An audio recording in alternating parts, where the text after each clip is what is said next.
Տեսեք, դուք վերցրել եք ձայնագրությունի, քննչականի եւ ենթադրյալ կաշառքի գործի հետ կապված, միայն անդրադառնում եք մի հայտարարության, մի ցիտատի վրա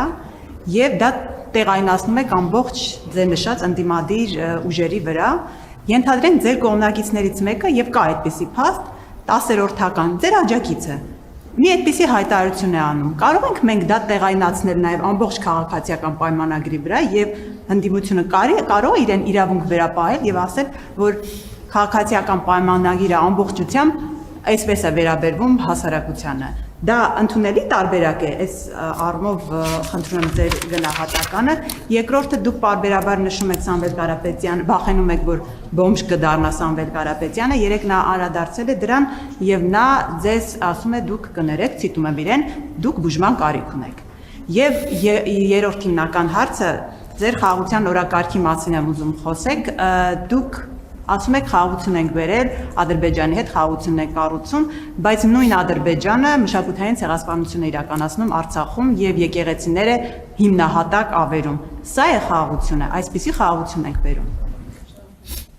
Գիտեք, եթե որևէ ԿՊԱ-կան նման արտահայտություն անի եւ մենք նրան իմանանք եւ համապատասխան միջոցներ չձեռնարկենք եւ չդատապարտենք հրապարակային եւ կարգապահական վարույթ չհարուցենք, այո, դուք կարող եք ասել։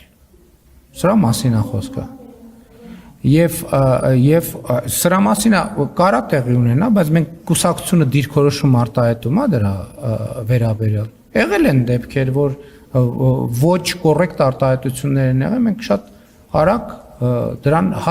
բան ենք արել, կամ ներողություն են խնդրել, կամ ինչ-որ մի բան են արել եւ այլն եւ այլն։ Խոսքը դրա մասին է։ Ինչ վերաբերում է բուժմանը, ճիշտն ասած, իրոք բուժման կարիք ունեմ, որովհետեւ մի քիչ խարբուխ եմ, որ 10 օրից ավել չի անցնում։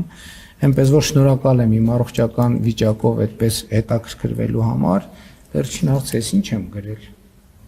Էլ ինչ։ Հա, խաղաղության մասին գիտեք, էլի հետեւյալն եմ ուզում ասել։ Այդ հարցերին պատասխանելիս, գիտեք ինչու՞մն է դժվարությունը, այդ հարցերին պատասխանելիս, որովհետև մենք պետք է մտնենք դաշտեր եւ խոսենք բաների մասին, որի մասին ընդունված չի եւ լավ չի խոսալ։ Ես նախկինում, բայց անուղղակիորեն խոսել եմ դրա մասին։ Ասել եմ, որ մենք պետք է նկատենք, որ տարածաշրջանում կան մեղադրանքներ, որոնք որոշակի հայելայնություն ունեն։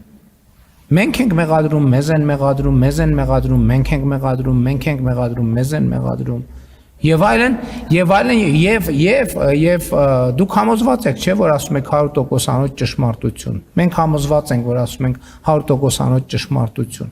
Այն մյուս կողմն էլ ասողը համոզված է, որ ասում է 100% ճշմարտություն։ Եվ խնդիրը հետեւյալն է, որ այդ տրամաբանությանը պետքա մի օր կանգ առնել, պետքա վերջ տալ դրան։